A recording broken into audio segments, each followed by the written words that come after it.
Imagine waking up, sitting on the edge of your bed, and taking that very first step of the day. For many of you, that step doesn't feel as light or as certain as it used to. Perhaps you've started to notice that walking up the stairs to your bedroom leaves your thighs burning, or simply getting up from your favorite armchair requires a little extra push from your hands. You might even find yourself looking down at your legs and realizing they appear thinner, yet somehow feel heavier. Most people brush these signs off as just getting older.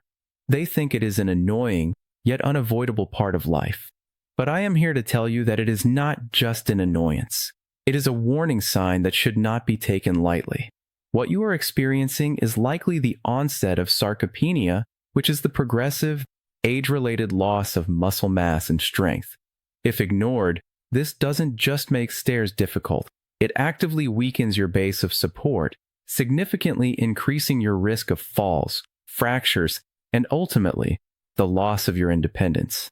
To put this into perspective, according to the Centers for Disease Control and Prevention, CDC, more than 1 out of 4 older adults falls each year, making falls the leading cause of fatal and non-fatal injuries among adults aged 65 and older. It is a staggering reality, but the root cause is often simply a lack of functional leg strength. Before we go any further, I want you to do a very quick, safe self-assessment test with me right now to evaluate your lower body stability. Please stand up next to a sturdy chair or a countertop. Make sure you have your hand lightly resting on it for safety. Now, shift your weight onto one leg and lift the other foot just an inch off the ground. Try to let go of the chair for just a moment.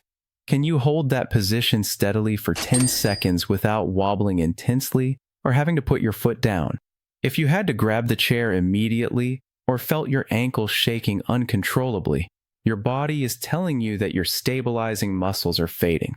But here is the incredibly empowering news, and the very reason we are sitting down together today. You can reverse this. You do not need an expensive gym membership, heavy weights, or complex machinery to rebuild your foundation. I am going to share a simple, specific routine that uses nothing but your own body weight and gravity to restore your strength, protect your joints, and give you your confidence back. Before we dive into these movements, please take a moment to leave a comment down below. Tell me how old you are and what country you are watching from today. I make it a point to read and reply to these comments, and it is truly inspiring to see a global community of older adults taking proactive steps to protect their health. If this is your first time here, please like this video, share it with a friend who might need it, and subscribe to the channel so we can continue this health journey together. Let's get straight to the solution.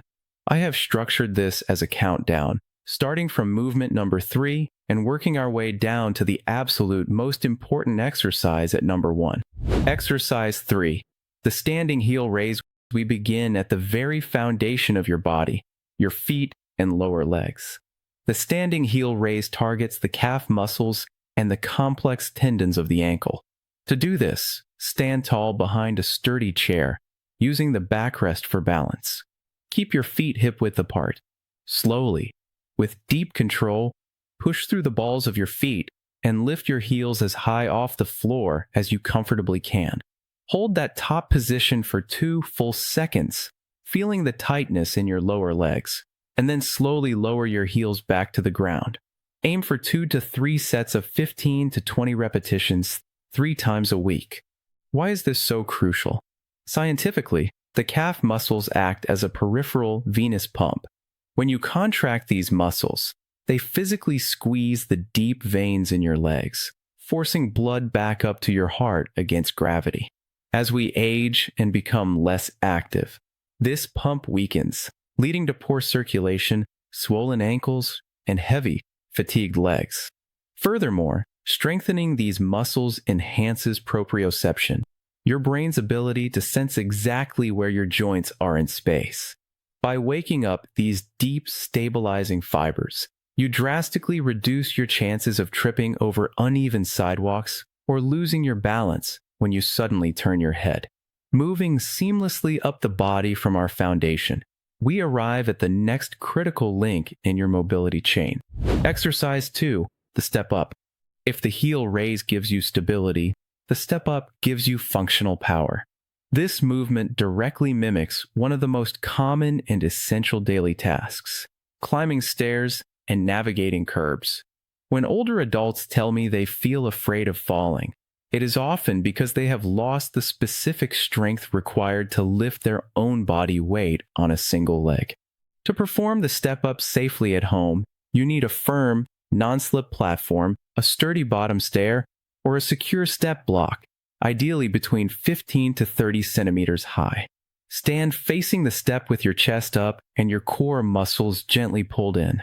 Place your right foot completely flat on the step. Ensure your heel is not hanging off the edge. Now, press firmly through that right heel and push your entire body upward until your left foot meets the right foot on top of the step. Carefully step backward with the left foot first, followed by the right, returning to the floor.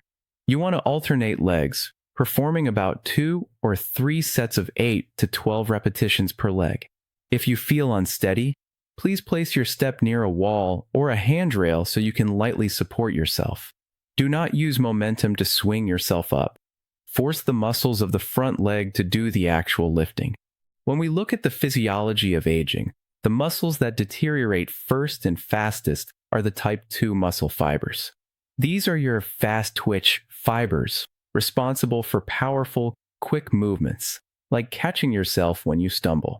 The step up is exceptional because pushing your body weight vertically against gravity heavily recruits these exact type 2 fibers in your quadriceps and glutes.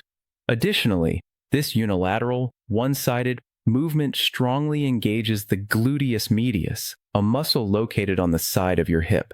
From a biomechanical standpoint, the gluteus medius is the primary stabilizer of your pelvis. When it is weak, your hips sway from side to side when you walk, which creates an unsteady, shuffling gait. By forcing your body to balance and push off one leg, you are rewiring the neuromuscular connection between your brain and your hips, resulting in a much firmer, more confident walking stride. We have stabilized the ankles and activated the hips. Now, we reach the cornerstone of elderly independence, the absolute most important movement you can do. Exercise 1. The traditional assisted squat. When we strip away all the fancy terminology, a squat is simply the act of sitting down and standing back up. It is getting off the toilet, getting out of the car, and rising from the dining table. Losing the ability to perform this movement unassisted is the fastest path to losing your autonomy. To perform this safely, stand with your feet shoulder-width apart. I highly recommend placing a sturdy dining chair right behind you for peace of mind. Keep your chest proud and look straight ahead. Begin the movement by pushing your hips backward first, as if you are reaching for that chair with your tailbone. Bend your knees, keeping your body weight shifted toward your heels. Lower yourself only as far as you feel safe and comfortable. You do not need to drop all the way down. If you need to, let your backside lightly tap the chair.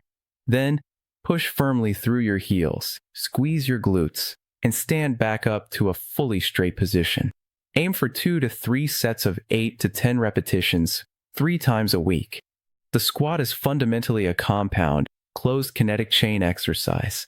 This means your feet are fixed and multiple major joints, hips, knees, ankles, are working together. Because it recruits the largest muscle groups in the human body, the quadriceps, hamstrings, and gluteus maximus, it triggers a profound systemic response. Doing this movement stimulates the endocrine system to release insulin-like growth factor 1, IGF-1, and natural growth hormones, which are essential chemicals that tell your body to repair and build muscle tissue. Furthermore, according to Wolff's law in medical science, bones adapt and grow stronger in response to the mechanical loads placed upon them. The compressive force of the squat running through your spine, hips, and femurs actively stimulates specialized cells called osteoblasts to build new bone, making this movement a powerful, natural defense against osteoporosis. This simple routine, the heel raise, the step up, and the squat, takes perhaps 10 minutes a day to complete. Yet, the transformation it brings is profound.